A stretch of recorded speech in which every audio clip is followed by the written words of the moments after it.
the story that they can tell from this, oh my gosh, it is going to be one of the better beats of his farewell tour. 100%. Again, maybe this is me being guilty of what we've criticized others and reacting negatively to a story. Screw it, that's what I'm doing here. Okay. Not what we needed, not what I wanted. Welcome to the Lariat Lounge. This is the home of smart takes, hard hits, real talk. I'm Everson Godfrey with Andrew Skeens. How you doing, brother? I'm doing great. Another week. I'm happy to be here. We're coming off of PLE for our first discussion together, so I'm excited to see where our winding road of thoughts and discussion take us today. It's another day in paradise, man. It's another day in paradise. And you're right. We're fresh off the heels of last week's Smackdown, Backlash, and Monday Night Raw. There is a decent amount of stuff to cover here if we're going match by match. But I know for a fact that there are a few angles that took shape over the weekend specifically, right? And then a few things on Monday that they really got my my mind juices going, if you know what I'm saying. Like, yeah, we got a lot of good stuff to talk about. We Excited do. To see what your thoughts on it, because we haven't talked about anything together. Just so everyone knows, we kind of get together here on the show, and that's when we talk about things, and that's how I kind of like to do it. So it's always a day I look forward to when we get together and talk. I agree. These are fresh takes. So when you tune in, you're getting the freshest takes possible here. I mean, fresh out of the garden stuff with the Lariat Lounge. And if you want to continue to get the fresh out of the garden stuff that me and Skeens are producing for you, subscribe if you're listening on YouTube, because the podcast is definitely up on YouTube now. You can get us wherever you get your podcast. Hit us up at thelariatlounge@gmail.com. We also have a website, thelariatlounge.buzzsprout.com, where you can listen to all the podcasts there. You can also subscribe there. I believe you can comment there. You can leave messages there. So, and I know that people are listening all over the world. I know you're listening all over the United States. And I believe this week we're going to cross 50 listens overall. Hey. So I mean, I think so. I'm getting some good feedback, and shout out to all the people that have listened and told me, given me feedback. And listen, anytime you've got feedback, Everson gives you the email address, but don't be afraid to hit me up personally if you've got my info. If you don't, I'm easy to find out there. Just let us know what you like, what you don't like, and how we can make this better for you guys out there. Because that's what we're trying to do. We want to make this an interactive space for everyone to feel like they can come and be a part of the conversation. Or if you just like tuning in and listening and you don't want to touch anything, you don't want to text anyone, you don't want to email anybody, that's cool. Put us on when you go to sleep. A listen's a listen. And we're here for it all. So without further ado, let's get into the card. You know what I mean? Cut with the fluff. Let's get to the stuff. So I watched Smackdown, right? And I was watching specifically. Because I thought that we were going to get something that was going to lead us directly into something pivotal, specifically with the John Cena Randy Orton match on Backlash Saturday. And honestly, the card for Backlash was really good. There's some matches up here that I absolutely want to touch on. I was specifically looking at the main event because I really wanted to see if your prediction was true, that we were going to get something that was going to be pivotal to the story moving forward over Backlash. So before I jump in, what did you think? What did you think about the promo between Randy and Cena on SmackDown? And what did you think about Backlash and specifically Cena and Orton at the pay-per-view? So we'll kind of take it step by step here. All right. I would say, at least in terms of what I thought we might get on Friday leading into it, I'm not giving myself credit for predicting anything. I thought there may be a little more, action raise stakes. But then again, I think we did get some stuff. I think we got a great segment, great promos on SmackDown leading into. I thought Cena did a fantastic job selling that match.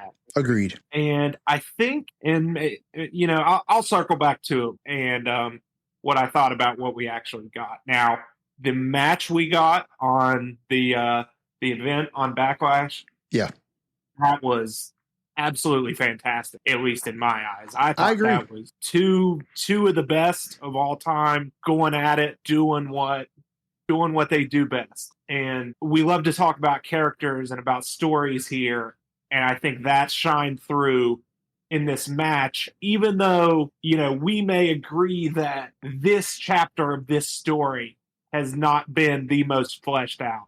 And in the 20 days between WrestleMania and Backlash, we didn't get a whole lot of new stuff to sink our teeth into. But when you got those two guys, those two characters in the ring, and all the equity they've built over their 20-plus year careers, you can see what that can do with a receptive audience. I mean, at the start of that match, the crowd is so invested, and I was at home watching in every move. And they're not even really, I don't want to say they're not doing anything, because they're doing a lot, but they're not running around the ring doing move after move. They're taking their time, but everything is getting a reaction.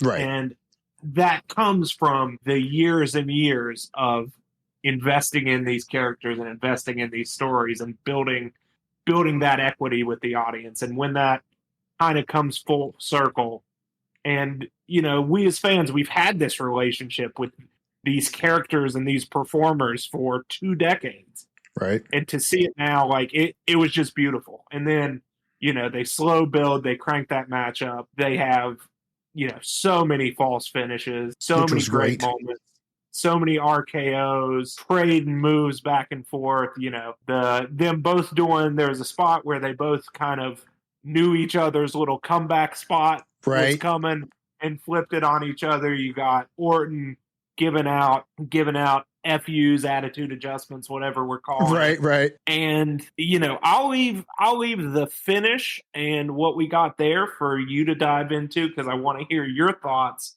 on that and how we got there. But we both did get it right that John Cena walked out with the title, and we'll see where that story goes, considering we're recording this and hopefully you're going to listen before SmackDown.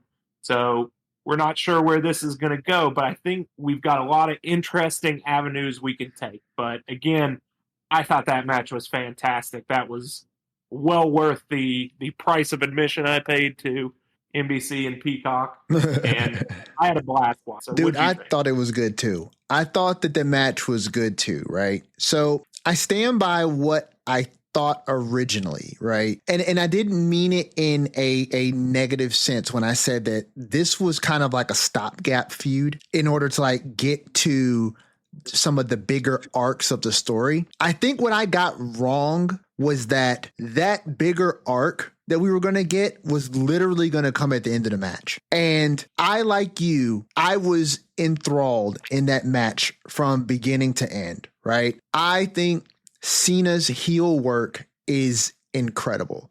I, like you, have been a fan of Cena's heel character. I think he is one of the most arrogant heels in a non-conventionally arrogant way. You know what I mean? That's really earned from being the consummate professional and the consummate good guy for 25 years, right? It's this entitled level of ownership over his arrogance that I absolutely am in love with, right? So the match was great. The trading of finishers I thought was awesome. I thought that it was a freaking car crash of random events that were happening in that match. And I thought that spectacle was absolutely what it should be. Like, give us a show, particularly because this is going to be the last time we see these two in the ring against each other. According to Cena, ever. It's the last time. So keeping that into perspective, right? The idea that this is the last time that these two legends are going to battle each other, right? For me, Skeens, it leads right into the end of this match, right? Mm-hmm. The character work, the subtle character work. Spoiler alert if you didn't watch Backlash, which honestly, I don't know why you're here if you did not watch Backlash. I don't want you to leave, but I am asking the question. So spoilers all day. So when he low blows Orton, right? I'm thinking to myself, wait, I skipped the big part. So he's about to punt. Orton's about to punt Cena, and in comes R-Truth, Cena's biggest fan, right? Cena's biggest wrestling supporter. And obviously John Cena is R-Truth's, childhood hero. Even though Ron Killings is older than Cena, but he comes out there and he gets in between Orton and Cena. And he's like, don't do it, man.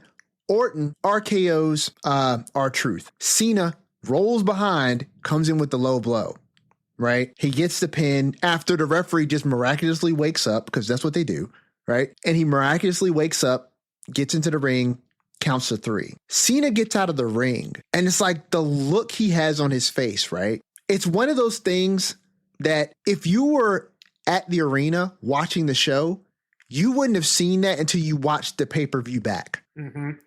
And it was this look he has on his face for maybe like 3 or 4 seconds. And it almost conveyed this idea like the real Cena is inside somewhere and he really detested what he just did. But it's almost like it's buried underneath the version of himself that he has currently made for himself, and it gets pushed down almost immediately. And it's one of those things that I've noticed with people who leave the ring and go to Hollywood and are decent at their acting, that they're able to come back to the ring with these subtle nuances that you don't get taught at the PC. And it was just that little subtle work that in my mind watching at that time, I'm like, okay, that's huge. That's huge.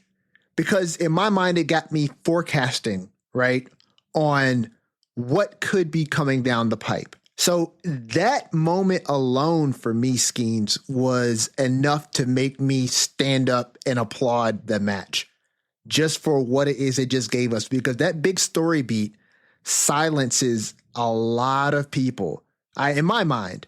And that's what I saw online a little bit, right, which was immediate reactions from folks who were saying, how can WWE salvage the Cena heel turn? Like right after the PLE, right? They were like, how can we salvage the Cena heel turn? But I'm also thinking maybe your quick judgment and the necessity to post very quickly did not allow you to process the nuance there, to kind of see what was coming next, because some of these same outlets then posted maybe a few hours later, like, whoa, this changes everything. But I'm also assuming that they were also talking about the press conference afterwards. Yeah, I think that's a big piece there. You want to go ahead and give your thoughts on that? Okay, so if you didn't see it, Cena interrupts Triple H while he's doing his regular spiel afterwards, talking about record numbers, and he whispers in his ear, and Triple H gives him the mic.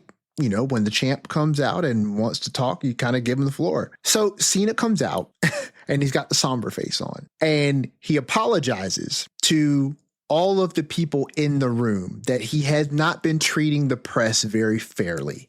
The last few times he's been out, he feels like he should be doing better, and though he's going to try to do better and answer people's questions. So it looks like they go to ask the first question, and in comes R-Truth. And R-Truth is, what is he doing? He's congratulating John for winning, yes, even though he cheated. Yes. And then Cena said, wasn't it something? It was like somewhat backhanded. I forget exactly what he said, but it was like, I didn't think you were going to win, or I know you're not as good as you once were, or something along those lines. Yeah, I think it was something like that, right? It was something like he was like, like, congratulations on winning, even though you kind of had to cheat. Yeah. It was like, I know you weren't like what you used to be, but, and then Cena stands up and he addresses him as Ron. Yep. And he's like, Ron, and I'm paraphrasing here. He's like, Ron, that was over the line. Mm-hmm. say one more thing and you're going to regret it. And then Ron is like, I'm just saying, I thought you did a great job. And then he gets AA'd through the table at the press conference. Now, very few times do we see WWE bleeding their storyline so directly into the press conference. But this speaks directly to something that you brought up last week, which was in this era of wrestling, you really need to pay attention to the peripherals that are around the main card, the main shows, and the PLEs, because they're telling the story everywhere. And if you had missed that, right, you would have missed a very significant beat in this story. And honestly, this has got to be the next match for Cena. Like, I know some people are going to be like, really? We're going to waste a match on R-Truth? But let me tell you, dude, the story that they can tell from this, oh my gosh, it is going to be one of the better beats of his farewell tour. 100% agree. Mm-hmm. I mean, it's like, I'm not going to say nobody, but no one I talked to, and definitely not me, saw the R-Truth chapter of the Cena farewell tour. And hopefully that's what we're going into, especially doing that. But it just makes so much sense from character level and, going back to just the performer level, like who deserves one of these more than R-Truth? Sure. Who, consummate professional for years and years, still at the top of his game, and however old he is, grew up watching John Cena, so can't be that old. But yeah, I mean, I'm excited to see where this goes. And now that, again, this is one of these things, like, why are we seeing an R-Truth segment every week where he's talking about John Cena? Oh, now we know. Yep. Now we know, because they're going somewhere with, and I thought that was awesome. To do it at the press conference, that was great. I mean, I was watching it, and sometimes I missed him. I'm glad I didn't miss this one. Yeah. And as Triple H is out there talking, and Cena comes out and interrupts him, and I'm already getting excited, because honestly, the press conference thing is weird to me, because like, this is wrestling. At the end of the day, this is entertainment. Like, what are we doing with the press conference? Why are we letting people come in here and act like we're reporting on real sports when it is what it is, Right. And the halfway keeping kayfabe in them is weird. Some people struggle with it. So I was happy to see him just make this a part of the story and part of the entertainment. Sure. And I thought the way Cena did it was brilliant. Because at first I was confused, like, because he comes out there and does the whole, I need to be better with you guys, and if I'm going to be the champion, I need to do this. And I'm like, where are we going with this? Like, right.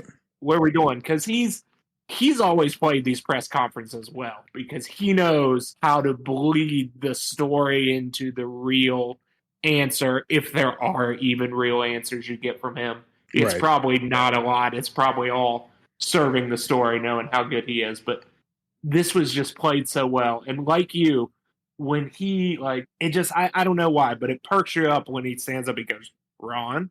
And you're like, oh, where are we going with this? Yeah. Like, okay, we're bleeding that reality in. And I'm excited for where this goes. I would have never predicted and said, okay, we need a month or two of this tour of however many of his counting down dates we have to be an R-Truth chapter, but I'm all for it now. And I'm just already excited looking ahead to this story and like what they can tell and how they can get there in that moment to, if we go down the R-Truth road and have that Truth Cena match, just how engrossing that can be. How can they make us believe that it's gonna happen? You know what I mean? Okay. Like, bring that crowd to the fever pitch. And what I'm talking about is, the Santino moment. Like, is this guy going to beat the big heel champion for the belt? Okay. And playing with that expectation. And that's what I'm jumping ahead of myself. I'm saying, if we go there, I can't wait for it.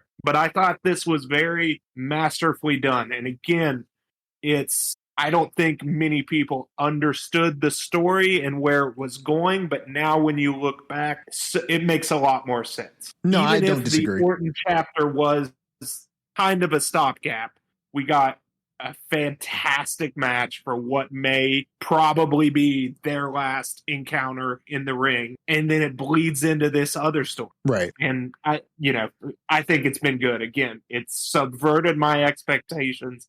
It's been unpredictable, and I think it's been executed. And before we move on from that match, wanted to point out a few moments from it that I didn't hit on the first time that I absolutely loved. One, we got like 3 or 4 ref bumps, which is just incredible. 2 bumps on the same ref. Like, I was worried we were going to lose that without the tribal chief, but I'm glad to see Cena has inherited the ref bump, because that just always gets me going. And then Orton with the 5 or 6 straight RKOs to all the agents that came out. Yeah. What an awesome, like, that's pro wrestling to me. Like, yes, that is the type of stuff. Story, like, yeah, it's awesome. Like, I was just smiling like a kid in a candy store in my basement watching that. Dude, that's the type of stuff, right, that you get at the at like the live shows. You know what I'm saying? Like, those are the type of things you get at the live shows. And I always like seeing it too, because that's the spectacle of wrestling, right? That's the spectacle of wrestling, not just seeing technical marvels in the ring, right? And not even the storytelling stuff that we love, right? But sometimes just the carnival aspect of it, right? It's just fun to watch. And as wrestling fans, we should enjoy the carnival aspect of it, right? So I love that too. And honestly, I don't really want to move off this match just yet, because I think one of the things that we are getting some emphasis on with this story in particular, and maybe overall a direction that WWE is possibly going in, and in my opinion, they should lean further into. And it's part of the reason why this podcast exists. We say it every episode, right? Characters and story matter, right? In my mind, this may be wrestling blasphemy for some people, but in my mind, the stories matter more than the championships and who holds them, right? Those championships serve to further the stories that WWE is attempting to tell. If you have a lackluster story and you have lackluster characters, you have lackluster championship runs, and you just become a notch, right, on the pathway to whoever carries the title after you. So these story beats matter. When I say that, I am very, very confident in the fact that this arc of Cena's farewell tour, which, by the way, if my count is correct, after Smackdown and Backlash, we should be on 25. I think it was at 27 last time we talked. 26 would have been Smackdown. I don't want to acknowledge the coming end. So listen, I'm ignoring it. I am not, because that counter is one of the most subtle yet well used aspects that I've seen them use in a long time. It's so subtle, but it means a lot, because we know that Cena's dates are counting down, right? So it just adds a level of gravitas to everything that's happening, right? But we got at least 25 appearances left, right? The thing with Truth is that Truth has for years been running this gag, right? Mm-hmm. That John Cena is his idol. John Cena is his favorite wrestler, his childhood hero, right? Now, getting past the ridiculous nature of this whole thing, right? Let's just buy into the kayfabe of it, right? This is his favorite wrestler. John Cena would have lost that match had it not been for Truth. Truth comes out there, does what he does, gets an RKO for his troubles. Cena wins the match. At the presser, Truth comes in, and he's doing Truth. He's saying stupid things, right?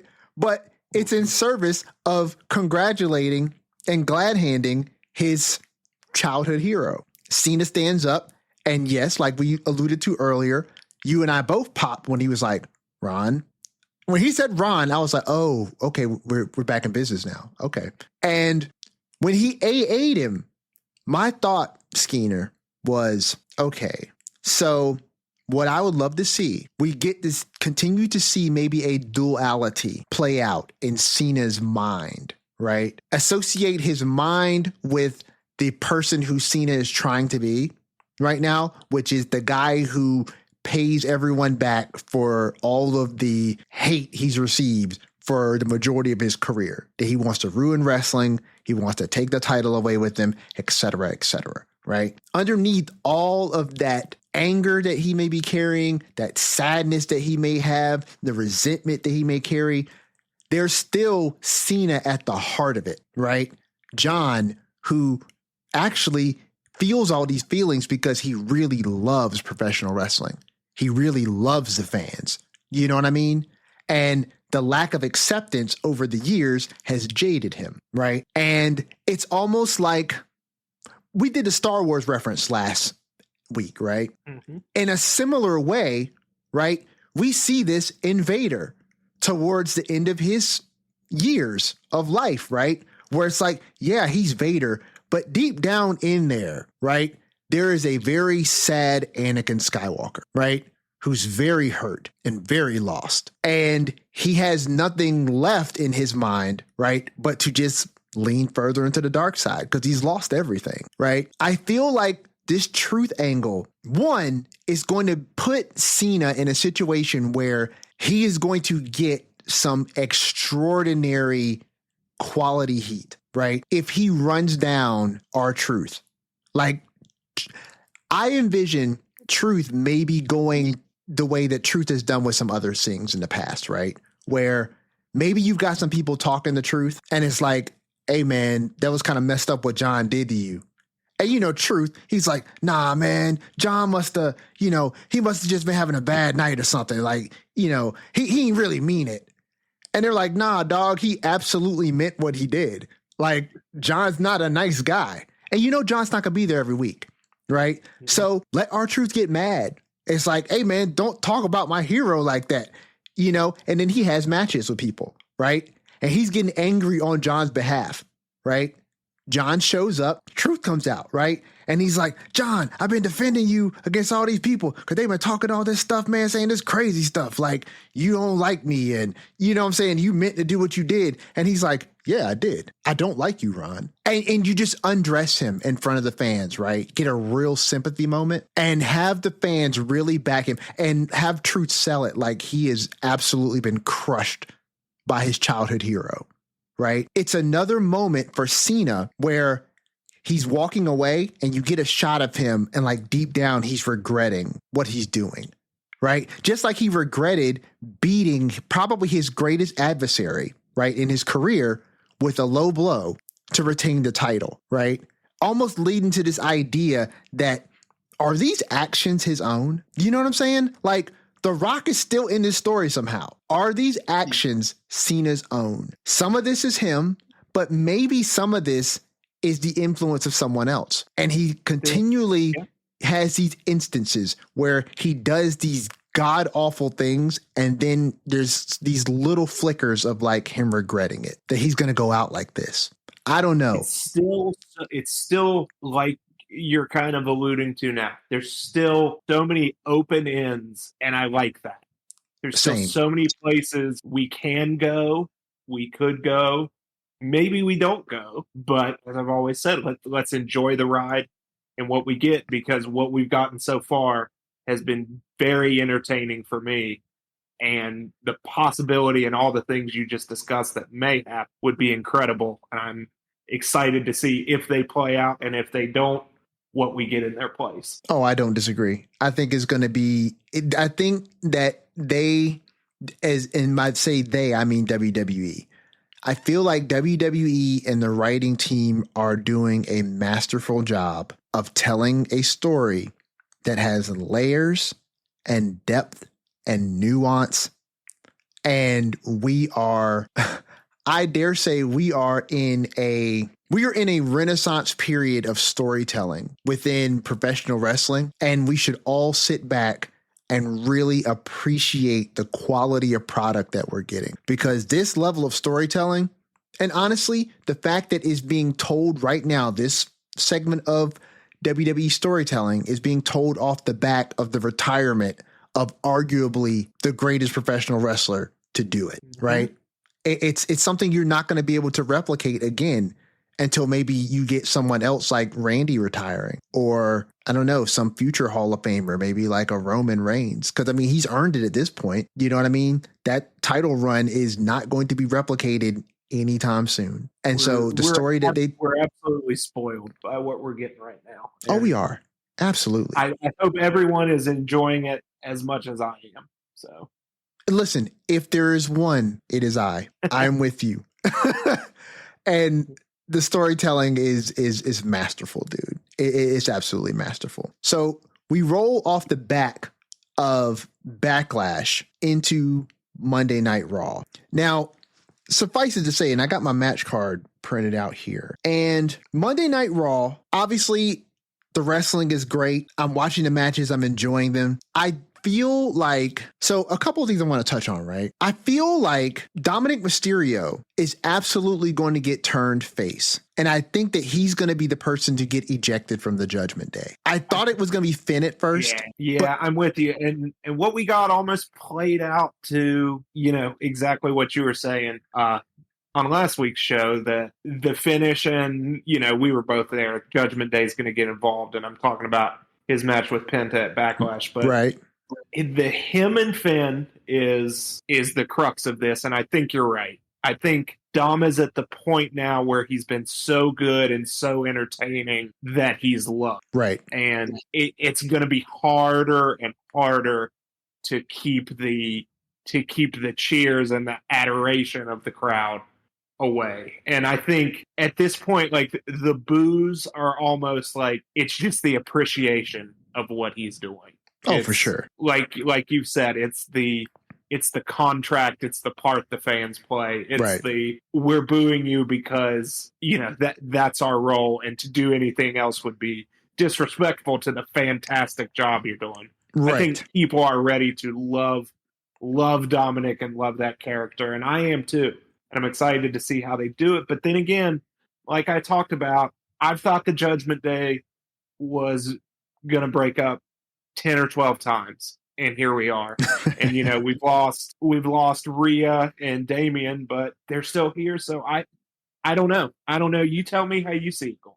Well, I mean, now, and I listen, I agree with you in the sense that we've been teased with the Judgment Day breaking up forever and a day, right? And yet they're still here. I don't think that the Judgment Day is going to break up. I think the Judgment Day is going to stick around for however long WWE feels that it's going to be a decent facilitator for some of their talent. You know what I'm saying? To have a home. It's one of those things that I feel like for a long time in WWE was missing, and that are like stables. You know what I'm saying? Like, in the golden age of professional wrestling, and by golden age for me, I'm talking about like late 80s through the early 90s wrestling, right? There were stables, and they were long running stables whose rosters rotated over the years, right? But the stables, for the most part, stayed, well, ironically, stable, right?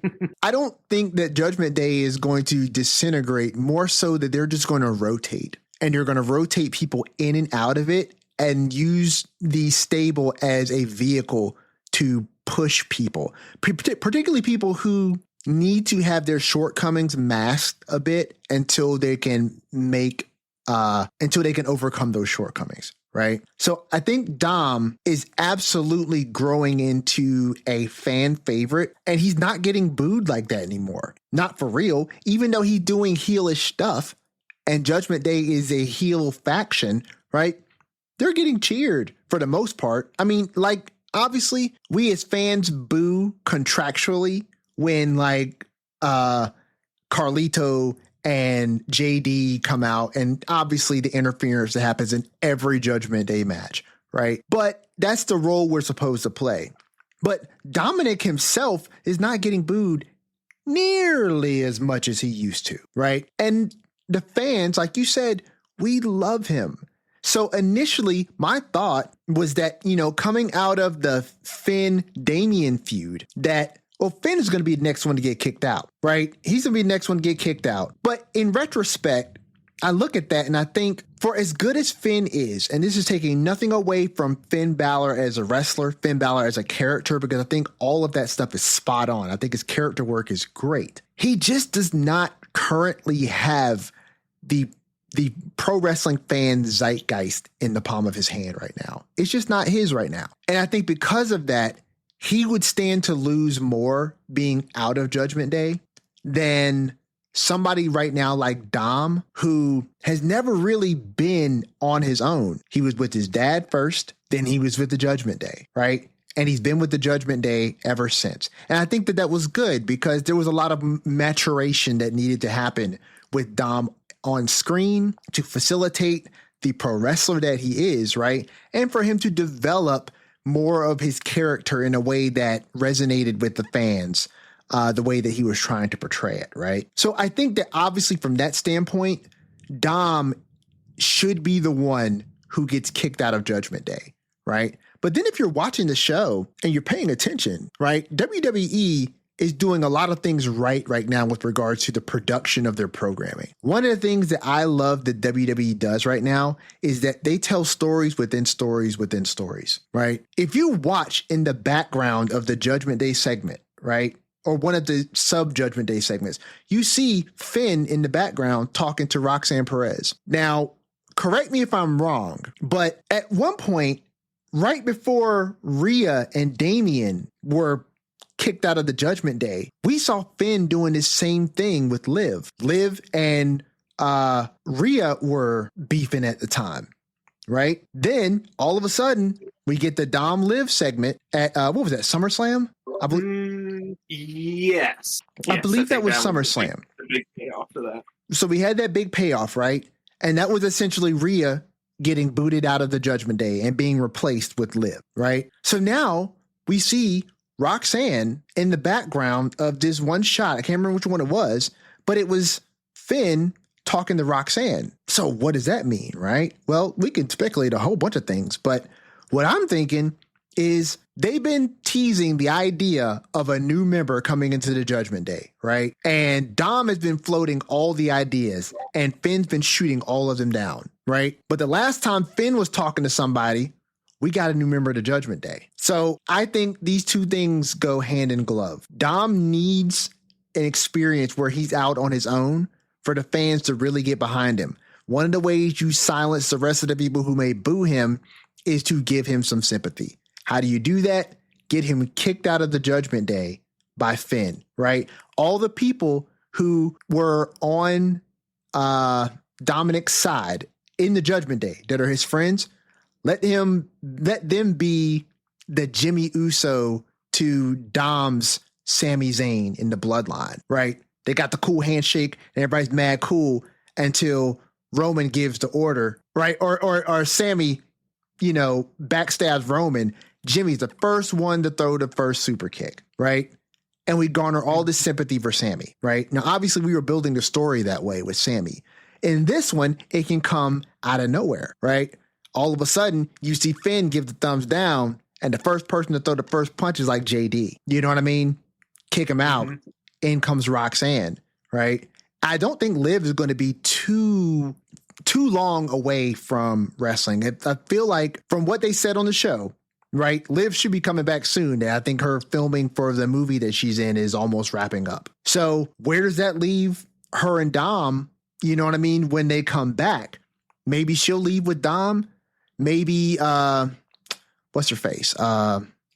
Raquel goes with Liv, right? And they both leave the Judgment Day. Maybe you bring Julia and Roxanne into the Judgment Day to replace Liv and Raquel, right? It's a good way to give those two new characters on the program something to do, somewhere to be, particularly because the women's tag team division is scantily clad at the moment. And so giving these two something to sink their teeth into, right? While also turning Liv, Raquel, and Dom babyface overnight. And the fans already love them. You know what I'm saying? And it's like Roxanne is one of those people who, when she first turned heel in NXT, right? She was one of those characters where I feel like a lot of people were like, why would they turn her heel? She's so great as a face. But now she's so great as a heel, nobody cares about the face part anymore. So let her be a heel and let everybody hate her. And then when they love her, they'll love her again.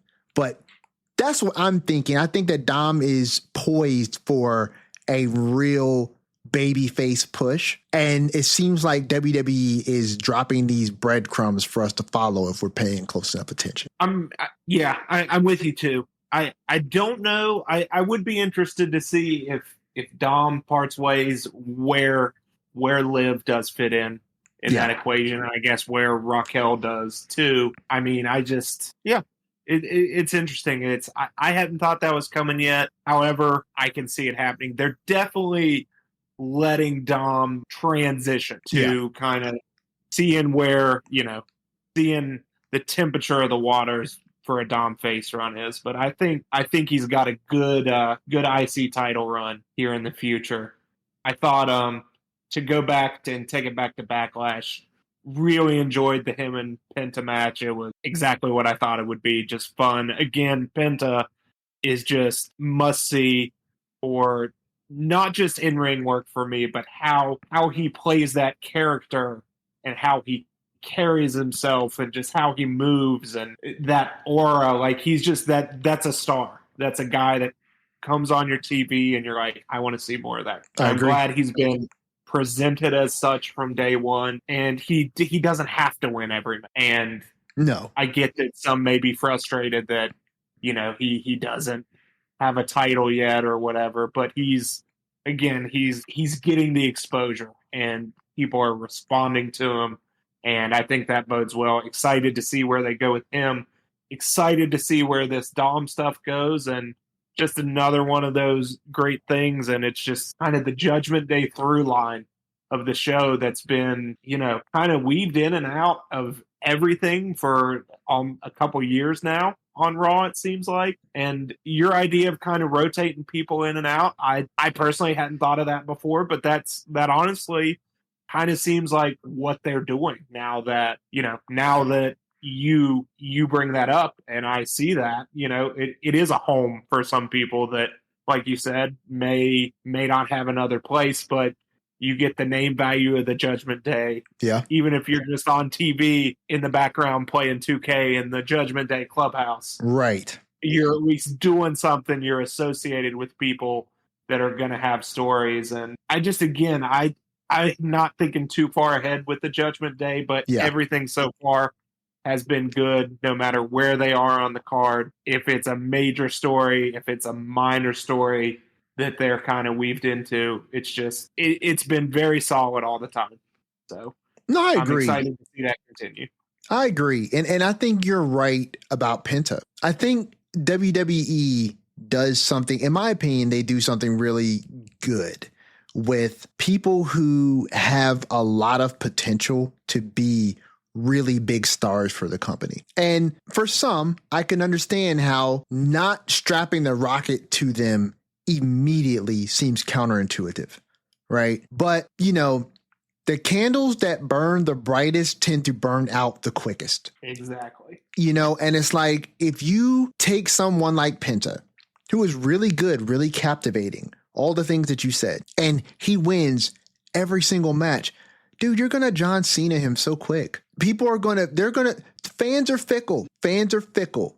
And, I think sometimes what was it that you said that Road Dogg said in the Chris Van Vliet interview? Just that they're, no matter how much you think about what's going on backstage, and you're only getting told and you only get to know what they want you to know. Right. So they've got this well in hand, right? They've got this well in hand with Penta for the people who feel like, why is Penta losing so many matches, right? We've touched on this before. There are some people, some characters in pro wrestling that just have that it factor about them. They're undeniable. They can absorb losses, right? They are amazing and incredible to watch every time you see them on screen, right? They don't need to win everything, right? They can absorb a loss and they can still be good. Penta is one of those people. And I feel like if you strap the rocket to him in the way that some people would want, I don't think that they're always going to resonate with the things that they say they want, right? It's like, where do you go with him? Like, let's just speculate here, right? If you were to throw Penta directly into a title picture, it's obviously not going to be the World Heavyweight Championship scene or the Undisputed WWE Championship scene. It's going to be one of the mid-card title scenes, right? You would hope and pray that it would be the Intercontinental Championship title scene, right? And I don't say that to disparage the U.S. title more than what I've done on previous episodes, but the U.S. title scene right now, and listen, quick sidestep, I thought that U.S. title match at Backlash was awesome. I thought it was an awesome match. It slightly changed my perspective on that U.S. title picture, and I still believe that those four guys should continue to fight each other, because I think that they do really well together. They make magic in the ring. Don't know if WWE's going to follow through with that, but that's just, talk on this podcast. But where would he go? He would go into a mid-card title feud. And then you put the title on him. How many times have we seen someone other than Gunther, right, who comes up from NXT or outside the company, they strap a mid-card title to them, right? And then it's like all of the luster wears off because, I don't know, you served up the victories way too quick. It seems like they mean less when they get them too often, right? And then who goes into the wood chipper? Who do you feed to them, right? Credibly, in order for them to get these victories? It's like Penta is going to be all right. And he has not been served a real L by taking these losses. So, yeah, if everybody out there who may be worried about Penta, Penta's going to be fine. He's going to be fine. And I think that this Judgment Day feud that he's been in with them is serving him way more than he would be getting if he wasn't a part of this. You know what I'm saying? Yeah, I'm with you. I'm not in the slightest worried about Penta, but anytime anyone loses a match in this day and age, there's the discourse of, oh, he's getting buried. It's very few times have I seen someone be anything close to quote unquote buried in this. Right. Well, and then let's remember too, right? Like, not to interrupt, but let's remember too, Penta is still also tied into this El Grande Americano feud, which he's been winning, by the way, right? He just beat Chad Gable. Now, obviously, I know they're not the same people. You know what I'm saying? So he beat Chad Gable. He has yet to beat El Grande Americano. But, right, this is something that, like it or not, WWE is moving forward with El Grande Americano. And like it or not, I do think that it's something that there are a subset of people who do find it entertaining, right? It's goofy wrestling, and some people don't like it. I find it mildly entertaining. It's not crazy. It's not worse than other things we've seen WWE do over the years, right? But Chad Gable, whether or not they're the same person, is a legitimate, awesome wrestler. And Chad deserves whatever spotlight he gets, right? And the fact that he's put on screen with Penta, and Penta is not losing all the time to Chad.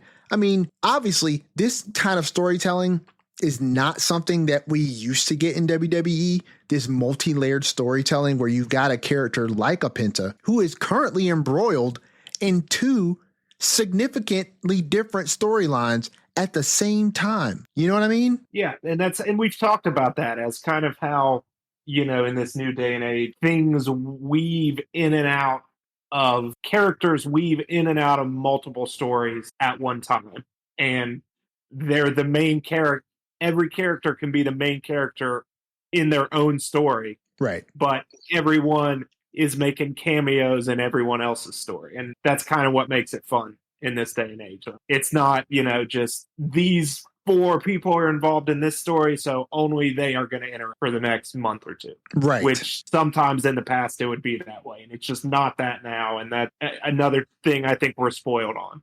Agreed. But for people that are so used to, seeing one thing, anytime it's different, it can be a shock. And, you have some of that, pull back, visceral reactions to some of these things. Yeah. And dude, I always thought it was weird, right? Just as a nerd of the programming of professional wrestling, right? And somebody who definitely enjoys being sucked into the kayfabe. It was always weird to me that you've got all of these women and men, right, in this one building, and they don't always cross paths with each other all the time. Like, if this was to be believed, right, and that you've got these people who wrestle these matches for fans of thousands and thousands of people, and they make money, but then backstage, right, they still have these interactions that happen, I would assume that you'd run into other people and you would not be like separated by these invisible walls of storytelling where paths didn't cross, right? And multiple things could be happening at the same time. So for me, it's awesome not just to see like these stories intersecting in the way that like with Penta, where you've got a character who is a focal point in multiple stories, right? But just the fact that like you see things like Karrion Kross or Killer Kross hawking his merch to the New Day. You know what I'm saying? In the background of Becky Lynch's walk to the ring. Like, it makes you think, okay, what is he getting into now? Right? Because didn't Killer Kross have a role to play in that breakup angle with the New Day? Yeah, absolutely. He did. He was in and out of Kofi and Woods' ear all the time talking about. Dude, this is such good storytelling, man. Mm-hmm. Oh my gosh. I forgot about that till just now. Like, that is the awesome aspect of good storytelling, is you forget these little beats. And then you see these little things and it's like, what is he scheming on now? Like, what is he doing now? Right. But now he's got Woods and dude, okay, sorry. My creative brain is going nuts again. Like, what if Killer Kross is silently forming a stable? Well, his last one got fired. So. True. You might not want to be a part of that stable. He may need a new one. Listen, either he's replacing that stable or this is something you want to steer clear of when you realize what's happening. Yeah. Because his track record is not all that great. Maybe he is, but to get back to Kross, I know we've waxed poetic about Kross. It's good to see it's resonating with not just us, because I did see that his new T-shirt was like the #1 seller for the week or whatever. But yeah, good to see. And again, that goes back to, I think that stuff doesn't lie. So when the company sees that, I think there's going to be more Kross on our TVs in the future, because it's obvious he's doing something that is connecting to a lot of people and not just us internet wrestling nerds. So, oh yeah, I agree. And if what he's doing resonates with the fans and he is okay with doing it, right, stick with it. If there's one thing I can say about the lack of Killer Kross matches on our programming, is that what he has been able to do with his character and the story that he's kind of weaving amongst all of these different people, it's unlike any other story that's being told on WWE programming right now. Like, there's nothing else like it. And And I don't know if he necessarily, it kind of, for me, goes back to, and not that they're the same character or same performer in ring at all, but it's kind of like Bray Wyatt in a sense that I don't necessarily need them. If you can be captivating in another way and entertain me in another way, the matches are good at some point, and I get it's wrestling and we have to have it, but I don't need him having a match every week. Sure. Every couple weeks. I need a story that I'm engrossed in, that's entertaining and makes me care about that character, so that when he does get in the ring, right, I feel some type of way to want him to win or to lose or to want something to happen. I agree. Much more than I just need him going out there and doing moves for no reason. Oh, I agree 1,000%, because the loss that Killer Kross took to AJ, right, prior to Mania was so much more impactful to that story that was being told than 4 matches that Killer Cross could have had on SmackDown that meant nothing. Exactly. You know? So it's like that level of storytelling is something that requires patience and it requires intention. And definitely Killer Cross as the performer has shown exemplary levels of patience, right? And intention with regards to the cultivating of his appearances whenever he gets airtime. And so to me, it just goes hand in glove. The idea that Killer Cross is in the background of this Becky Lynch shot talking to the New Day, right? And listen, let's not gloss over the New Day, right?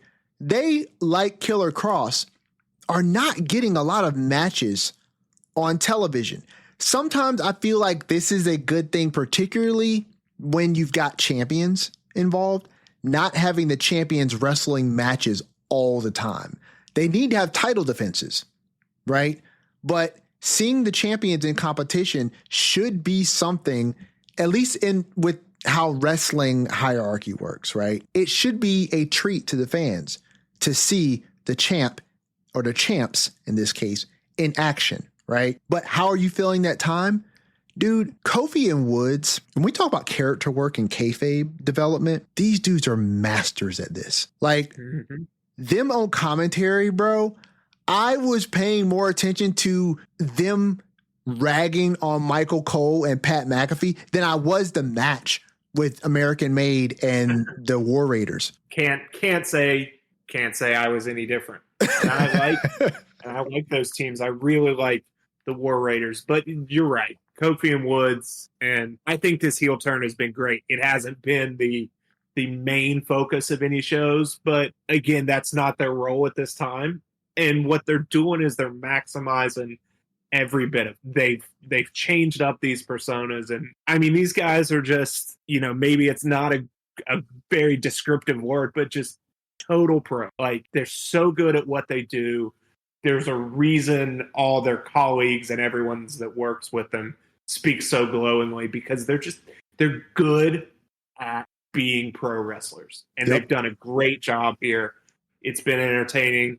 I think it's going to be fun when they, kind of crank the heat up on this story and it gets a little more focused. Yeah. But what they've been doing is great. Again, entertain me for the time you're on my screen, and that's all I'm asking for. And that's what they do. And it's been great to see these personality shifts and get to see them after, almost a decade, play with the other side of these personas, the bad guy side of this. And I think they're having a great time doing it, and that's showing through to us. I agree. And I think that the lack of matches that they are having, and from a kayfabe perspective, the lack of matches that they're willing to give out, it just flies contrary to what the New Day used to be. But that's what you should do as a good heel, right? You should not be who you used to be. And that's the interesting thing about the heel turn of John Cena, the same way we're talking about the heel turn with the New Day, right?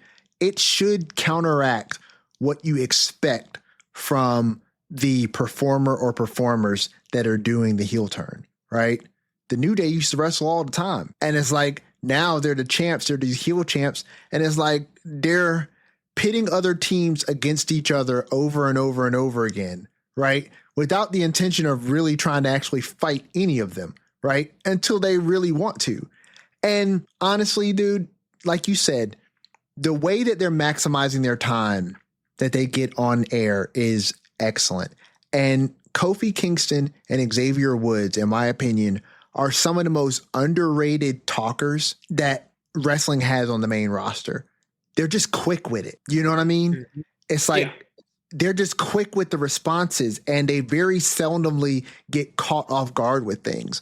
And that was why, like, them on commentary for the past couple weeks has been so entertaining, because it's like, dude, you're not going to catch them slipping. They're going to have something witty to say, right? That is topical and easily picked up by the people who are watching programming as, dang, homie, they got your number every time you open your mouth. And it's just so hilarious to watch. My wife was watching with me on Monday, and, because she's married to me she has become an ancillary fan of pro wrestling. Like she don't really keep up, but she knows enough to know who the people are and know like their histories to a certain extent, right? Yeah. And I'm watching the tag team match with New Day on commentary, and I'm sitting there watching. She's just on her phone, and it's like at some point, I want to say Kofi and Woods were going in on Pat and his glasses being too small for his face. And talking about how Gunther must have swole his head up so much that he couldn't get his glasses to fit and that it was too short notice for him to get better glasses to fit his face better. And she just looked up from her phone and she was like, yo. And I'm just it's funny you mentioned that because like it's almost the same dynamic with my wife and I. I'd call her a fan. She's not as much of a fan as me, but obviously, you know, being married to me we've been together a long time. I don't know the dates. Don't let her know that. But yeah, it's funny you use that because it's like that's almost the metric for me is that when she's there on her phone, like I know it's good if she looks up from the phone and will watch the TV. And there are certain performers and certain people that'll do that. And the New Day is one of them. Like she has grown to love the New Day and that's a look up from the phone moment anytime she's on the screen. So it's funny you brought that up in kind of the same way. You know what? Wrestling husband's moment right now. Okay. Yeah. My wife absolutely loves Seth Rollins. Oh, okay. She thinks that she loves everything he wears. Like when his music hits, she'll look up from her phone because she's like, what's this fool Seth Rollins wearing this time? And whenever he comes out, whatever he's wearing, she's like, you know what? I'm here for it every time. And she loves the Samoans. She's in our household, I'm the Seth Rollins appreciator. But she's a big Becky fan. Oh, is she? Yeah. And not that I'm not, but yeah, she loves. No, I hear you. I will say during the entire Becky Bianca storyline a couple years ago, she was just heart torn in two directions. She didn't know how to handle herself. It was rough times for her. My wife is quick to tell me. She's quick to tell me how handsome those Samoans are. Like every time they come on screen, she's like, "Them some good looking boys." I mean, them just good looking men right there. And honestly, I don't disagree. Like, I don't know what's in their gene pool, but those are just handsome men. Those are just handsome dudes. Cannot dispute that. And before we get off of it, just to the side, on the extreme high end of the look up from the phone scale, I will never forget this. This is how you know you're really over. I think it was last summer when Roman made his big return at SummerSlam. Okay. As a face, I was watching on my computer in the bed, and my wife was right there, and she was kind of like half falling asleep. When his music hit, she sat up, put her glasses back on, and was like full attention on the screen. I'm like, that's how you know you got a star. Right there. That's like she was getting up just to watch this man walk to the ring. That was a moment in and of itself. But no, I feel you. As wrestling fans, right? We always love to see it. We love to see when wrestling piques the interest of people, and in particular, people who are on the periphery of being wrestling fans. They know it, you know what I'm saying? But they're not fans like we are. You know what I mean? Like when my wife saw Cena's heel entrance, right? She just looked up. She was like, I don't know why, but the blank canvas with just the white Cena words is cool. Like, that's really cool. And I was like, it is cool, right? Like, and then of course I go on and on, right? About like, it's cool because hit this and why he's doing this. And she's like, yeah.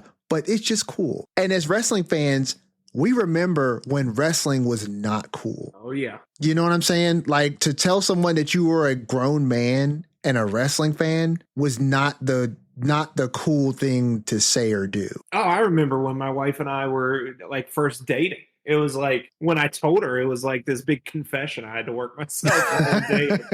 And obviously, like, you know, I built up that stigma in my head. And she was like, oh, no, that's cool. I like wrestling. But like, there was a time where it was not cool like it had been in the past or like it is again today. That's for sure. Yeah. And it's just, it's a testament, man. It's a testament to where wrestling has come from, where it's at currently. And it's like these storylines, man, they just keep feeding the need for people to tune in, for the product to get bigger, to get more grand. And as it does that and it reaches more people, it just grows and grows and grows and gets bigger. It's similar to what's happening with the Lariat Lounge, right? Yeah. We continue to show up here and we continue to do what we do, which is be two friends who talk about wrestling and just enjoy the product. And we just get more and more people who tune in and listen and just want to be a part of it. And we're very thankful to have each and every one of you tune in every single week to listen to two wrestling nerds talk about how much they love wrestling. Can't say it better myself.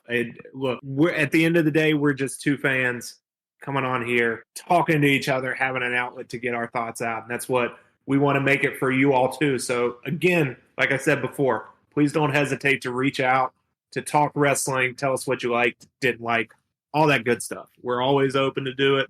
Always happy to hear it from you. Yeah, we are. And listen, full disclosure, you're probably going to get to Skeens easier on social media than you are to me.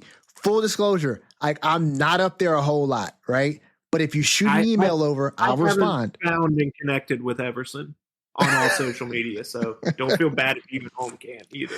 Dude, I just accepted your friend request on Facebook. I didn't realize it was even there. Like, there you go. That just shows you all. We're there. That just shows you all, right? Like, he's co-host of the show, and I didn't realize the friend request was there. So it took me 3 shows to get accepted. So listen, reach out to Skeens. He's out there all over the socials. He's been egging me about getting my Instagram up, and I swear I still haven't done it. Sorry. I'm still planning on doing it every weekend, and it doesn't get done. We didn't even touch on the Io and Rhea versus who was it? Who did they wrestle? Julia and Roxanne. Oh, Julia and Roxanne. That was the main event. That was the main event. Yeah. And it was a great match, and we didn't even touch on that. So it's like, we didn't touch on Pat and Gunther and you know what? Yeah. Let's hold up. Okay. Let's back it up a little bit because I got to talking about some other stuff and I forgot we have a tendency to do that. So Pat and Gunther, okay? So let me ask you, because you were very clear on what it was that this needed to be for you, that it needed to be borderline hard to watch. What we got, in my opinion, was a very interesting moment at the end of the match, but it wasn't what we were hoping it was going to be. What are your thoughts on that match and the outcome from that match, or maybe a lack thereof an outcome? Man, this is going to be a niche reference, but we got a niche audience, so hopefully this will hit. There was the documentary, the backstage documentary that WWE did on Kevin Owens, and it may have been in his, and it may have been in the one of the WrestleManias, but it was his match against AJ. And he comes back and he sees Vincent Gorilla and he says, like, was that good? Is that what we needed? And Vince just he's disappointed. He just goes, no. It just breaks KO's heart. And that was me this entire match. Okay. And look, it takes a lot for me to dislike something.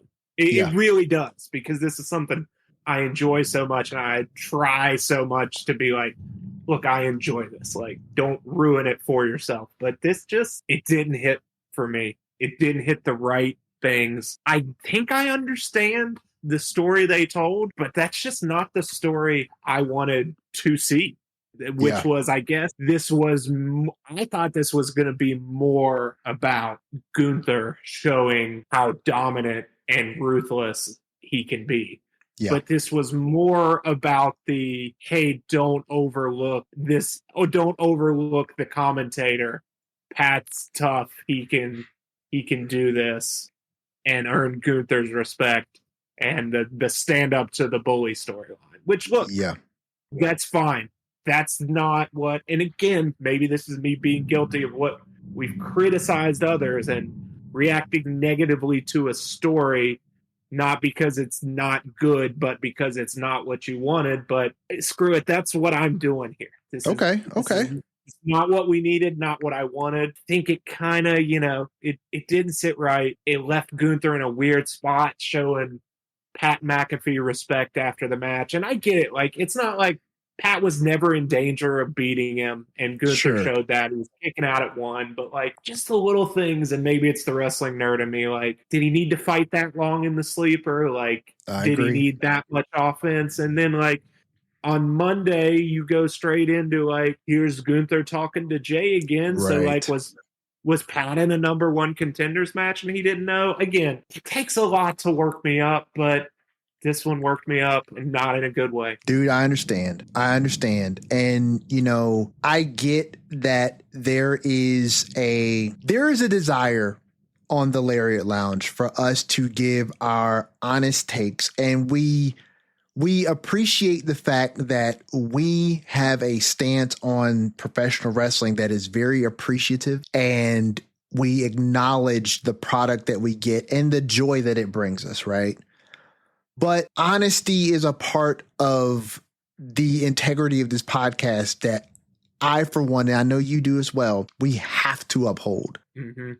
This match, in my opinion, was not at all what I felt like it needed to be. This felt like genuinely a stopgap. Like, we needed to do something with Gunther, and this is what we decided to do. I don't feel like it served any purpose to anything moving forward, right? I would be very interested to see how they use this, because I don't doubt the writers.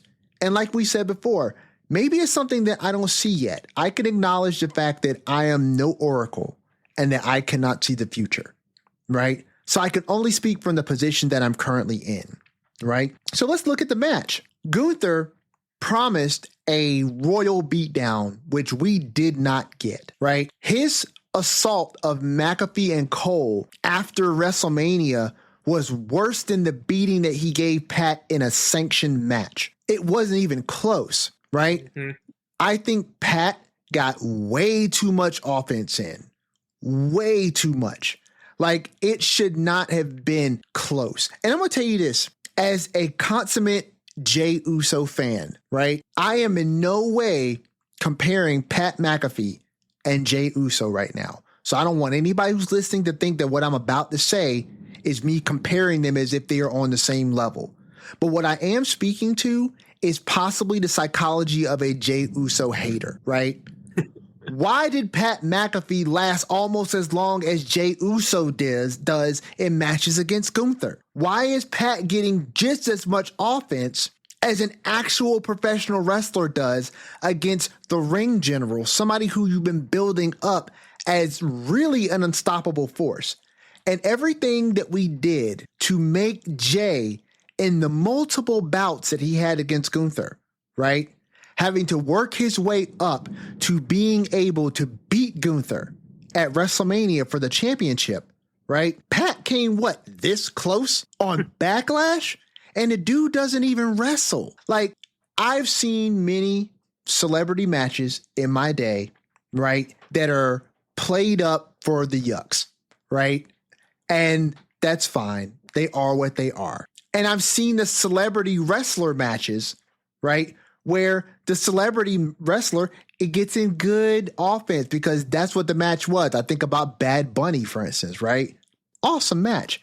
We knew what that spectacle was. This had this storyline built into it that we all knew, like most celebrity wrestling matches, are not really going to lead to any long-term storytelling after this, right?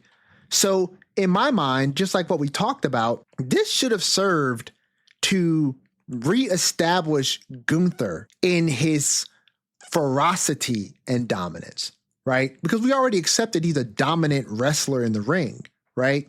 But we were expecting Stella to get her groove back. You know what I'm saying? Especially if the next beat in 2 nights was him challenging Jey again. Right. Like, if where you're going with that, I don't know. I just you've said it all. Like I don't think it served anything because like what does that do for Pat? No one likes Pat more. I don't think because we've done this with Pat before and like we know he's got some skills and is willing to do this. Did we need an angle that again is unless we're just telling the stand up to the bully story?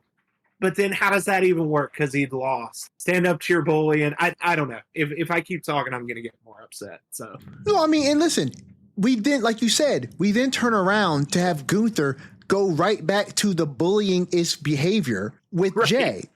The next night, like it didn't seem to serve any purpose because I mean, obviously the bully won the match, right? Yep. And what he got a little bit of respect at the end of the match, right? Like we covered this last week, so there's no need to retread these tires, right? But it would have just been so much better if that beatdown was uncomfortable. And listen, let's even erase the Goldberg conversation, right? It would have served so much better if Gunther had just destroyed Pat, right? And then you come out on Monday, right? And have Gunther then step to Jay, right? And you have this air of like, okay, Gunther's out to hurt people now. The way he said he was going to hurt Jay and then lost, all of this shame and embarrassment and the fans talking about you can't wrestle, right? Now he gives the fans something else to talk about because he's out here brutalizing people. Mm-hmm. You know what I mean? I really thought that's what we were going to get. It just wasn't what we got. No, I thought that was what we were going to get to, and it was certainly not what we got. But, you know, I mean, suffice it to say, you know, I do think that we're going to quickly forget about that. Oh, it's not. Yeah, it's not, you know, it's not like going to be a big thing hanging over Gunther. But in the moment, I just don't get it. But that's okay. I don't have to enjoy everything. So no, that's true. And it wasn't what we got. And I definitely went into that match sitting on the edge of my couch thinking, okay, here we go. And then the match happened. It came and it went. And I was like, huh. Yeah. Okay. Pretty much. I do want to say one last thing right before we wrap up. So I have always felt like Io Sky was really over with the fans. And I don't know what it was. Watching her team with Rhea against Roxanne and Julia. But like Io is legitimately over with the fans. And I feel like the angle, and this could be a hot take, I feel like what we're going to get between, I feel like the eventual blow off, which they, you know, kind of hinted at with Rhea versus Io. I feel like they're going to take the title off of Io. And they're going to put it on to Rhea. I'm sure Rhea is going to go on to do some other really cool things because Rhea is just the darling of the WWE right now. And it's well-deserved and earned. I just feel like, I honestly think that if we go to SummerSlam and we do Io versus Rhea, I would honestly put Io over. I don't think it's the right time to take the title off of her. I think we've got so long, at least in wrestling terms, where we see these characters every week between now and SummerSlam. And it's nice to see Io getting appreciated and getting the reactions. And her star is really blossoming. And not that she didn't always have the potential and the ability, but she's making that connection. And it's like, as you know, as goofy as it may be to some, like she's got something with the pointing to the head and shaking the head thing. Like, you could see in the background this week when she was doing it, people in the crowd are doing it. Yep. And if you get that, you are golden. I thought the same thing too, dude. Yeah, I thought absolutely. The same thing too. Like she's on to something. She's got it. It's clicking. I think we're in a good spot. Yeah, eventually maybe we get back to Rhea because, again, like you said, she's the darling, and I love Rhea. Listen, she's fine being who she is. Eventually, if you don't win a bunch of matches, you aren't the big star. Like, sure, you aren't the Rhea Ripley, the Roman Reigns, the John Cena. If you don't win like Roman Reigns and John Cena, sure. So I get it, but we're in a good spot now, and I'm still, we're still coming off what I would say is like the shock of her retaining at WrestleMania. So I think they're going to let that play out.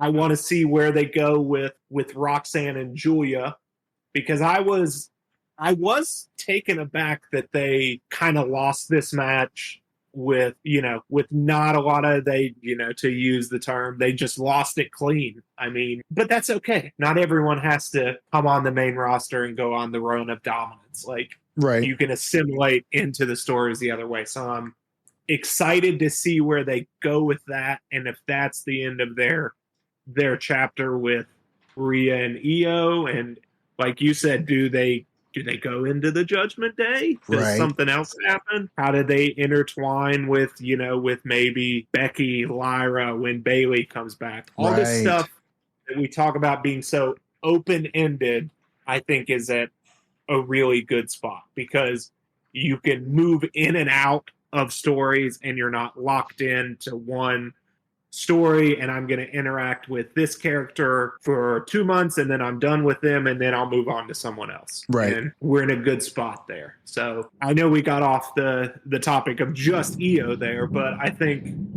I really like where the women's division is on Raw. Even if every beat isn't perfect, I think we've got a good setup where a lot of players and a lot of pieces are on the board, and we've got an entire game to play, and we're going to get to see it play out here soon. Oh, I agree. And honestly, I think Rhea is in a perfect spot right now to where they can put her in some angles that don't require the championship on her shoulder, and give her, I want to make sure, because I am a huge fan of Rhea, right? So I say this with all the love and respect in the world. I think it's the perfect time to put Rhea back in some sort of storyline where she can get some real character development. You know what I'm saying? Like, I think she is exceptionally good in the ring. Nobody can question that. And she's good on the microphone as well, right? Rhea gained probably more than anyone in her stint in the Judgment Day, right? Her whole thing with joining the Judgment Day, with being the lone female in the Judgment Day for the longest time, right? With her and Dom, with the Terror Twins, like, a lot of that stuff served to flesh out personality beats of Rhea Ripley that she does not get just by being mommy on screen, because the fans are going to geek regardless, right? They love Rhea, and that's awesome, right? But I don't want Rhea to ever become Charlotte Flair. I don't want her to ever become Charlotte Flair in the sense that I feel like Charlotte's biggest, what do I want to say? How do I want to say this? Charlotte's biggest handicap is that over the years, I feel like WWE has leaned way too heavy on how good she is in the ring. And she's phenomenal in the ring, right? She's one of those people that can wrestle 5-star matches with a broom, right? But I think over the years, they've missed opportunities to give her character multiple dimensions, right? Where we can connect with them on a multitude of different levels aside from just being heel or face, right? And I think when you do that, you run into like the Cena complex, which I think is the same thing that happened to Charlotte Flair, which is you make their characters very two-dimensional. And once the fans get over both of those dimensions, they don't care anymore. And I think that that's what happened with Charlotte. I think they went into that feud with Tiffany Stratton, right? And it was supposed to be a really great match, right? What we got is what we got. But I feel like fans are really just not resonating with Charlotte. And I think part of that is because we don't really know who Charlotte, the character, is. Not necessarily the person, right? But we don't have multiple angles of Charlotte to really get behind. And I think that we've run the course with loving to boo Charlotte. We've run the course with cheering Charlotte, right? And they shoved Charlotte way too many times haphazardly into championship scenes that the fans really don't resonate with her in the way that WWE expected them to, right? And I think Rhea is at a very pivotal moment in her fandom, right? Where she's red hot. Everywhere she goes, she is a star attraction. Every match she's in, she's must-watch TV, right? She looks good. She wrestles great. She's good on the mic. We love her, right? And she's destined to be one of the best women's wrestlers that WWE has had. She's proven a bit of longevity now to where we can adequately say that. I just don't want her to fall into the space where when mommy's always on top wears off. You know what I'm saying? That I do. We don't have enough dimensions to really get behind the character the way that we could. And she's proven her ability to do it. And WWE has proven the ability to put her in storylines where we can make us care about the character of Rhea Ripley that then fuels the fandom that we see when she gets in the ring. You know what I'm saying? Yeah, I do. And when I look back and think, you're right, we haven't had a lot of that character development pretty much since she came back from the, I still don't know if it was a real injury or not, but when Liv put her out and she came back in the mask and all that, like, it's been a lot of Rhea gets revenge, she comes out and she does her thing. Yes. Which is fine. I think it's still going. I get your worry. I don't think we're close to that yet. Sure. I think, and Charlotte's another topic for another time because I have feelings about that. And I don't think we're there. I don't think we're close to there. I think Rhea is just so adored by people and just such a strong personality and just has everything you need to be a star in wrestling that you don't have to worry about. And not that say Charlotte doesn't have those qualities, but I think there's different things. We will have to have some side discussion just between the two of us, or maybe we'll record it for people if they want to hear it, right? Because I have plenty of thoughts about Charlotte. And, I feel like, what'd you say? I said everyone seems to. You know what? You're right about that. Everyone does seem to have an opinion about Charlotte. And I think that most of the conversations are a bit superficial and are not really worth the conversation. But I think there are some that I think definitely have some merit.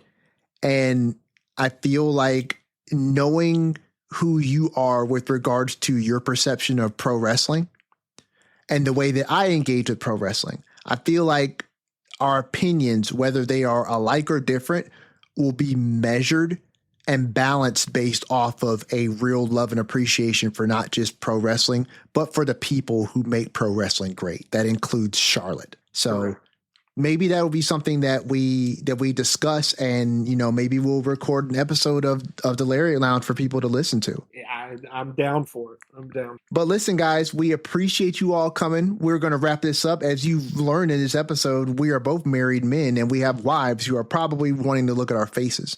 So I feel like, and I could be wrong, but is next Friday's episode of Smackdown the Smackdown before Saturday night's main event? Yep. Because Saturday night's main event is the 24th, I believe. So, yeah. We're rolling right into that.